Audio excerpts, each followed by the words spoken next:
Guys, ഇന്ന് നമ്മളൊരു കിടിലൻ കറിയാണ് കേട്ടോ ഉണ്ടാക്കാൻ വേണ്ടി പോകുന്നത്. അതിനായിട്ട് നമ്മൾ ചേമ്പിൻ്റെ തണ്ടാണ് എടുത്തിട്ടുള്ളത്. അത് ഇതുപോലെ തൊലിയൊക്കെ കളഞ്ഞിട്ട് ചെറുതായി നമ്മൾ കട്ട് ചെയ്തിട്ട് എടുക്കണം കിട്ടുന്നത്. ഇതേ ഒരു ഷെയ്ഡിൽ നമ്മൾ കട്ട് ചെയ്തിട്ട് എടുക്കണം. അടുത്തതെന്ന് പറയുന്നത് ചക്കക്കുരു, പിന്നെ നമ്മൾ തക്കാളി, വെളുത്തുള്ളി, പച്ചമുളകാണ് എടുത്തിട്ടുള്ളത്. ഇനി അടുത്ത സ്റ്റെപ്പിലേക്ക് നമുക്ക് കിടക്കാം. കുക്കർ വെച്ചിട്ടുണ്ട് കേട്ടോ. കുക്കറിലേക്ക് ചക്കക്കുരു ഇട്ട് കൊടുത്തിട്ടുണ്ട്. ചക്കക്കുരു തൊലിയൊക്കെ കളഞ്ഞിട്ട് കേട്ടോ. പിന്നെ നമ്മുടെ ചേമ്പിൻ്റെ തണ്ട്, തക്കാളി, വെളുത്തുള്ളി, പിന്നെ പച്ചമുളകാണ് നമ്മൾ ഇട്ട് കൊടുത്തിട്ടുള്ളത്. പിന്നെ ആവശ്യത്തിലധികം വെള്ളം ഒഴിച്ച് കൊടുത്തിട്ടുണ്ട്. പിന്നെ മഞ്ഞൾപ്പൊടി, പിന്നെ മുളക് പൊടി, പിന്നെ ആവശ്യത്തിലുള്ള ഉപ്പാണ് നമ്മൾ ഇട്ട് കൊടുത്തിട്ടുള്ളത്. എന്നിട്ട് നല്ലപോലെ ഒന്ന് മിക്സ് ചെയ്ത് കൊടുക്കാം. എന്നിട്ട് നമുക്ക് കുക്കർ അടച്ച് വെക്കാം. 3 വിസിലാണ് കേട്ടോ ഇതിന് വേണ്ടത്.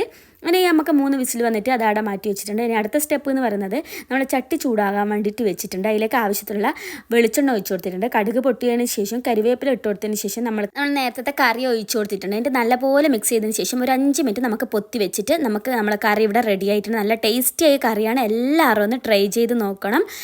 അഭിപ്രായം പറയാൻ മറക്കല്ലേ. Bye bye.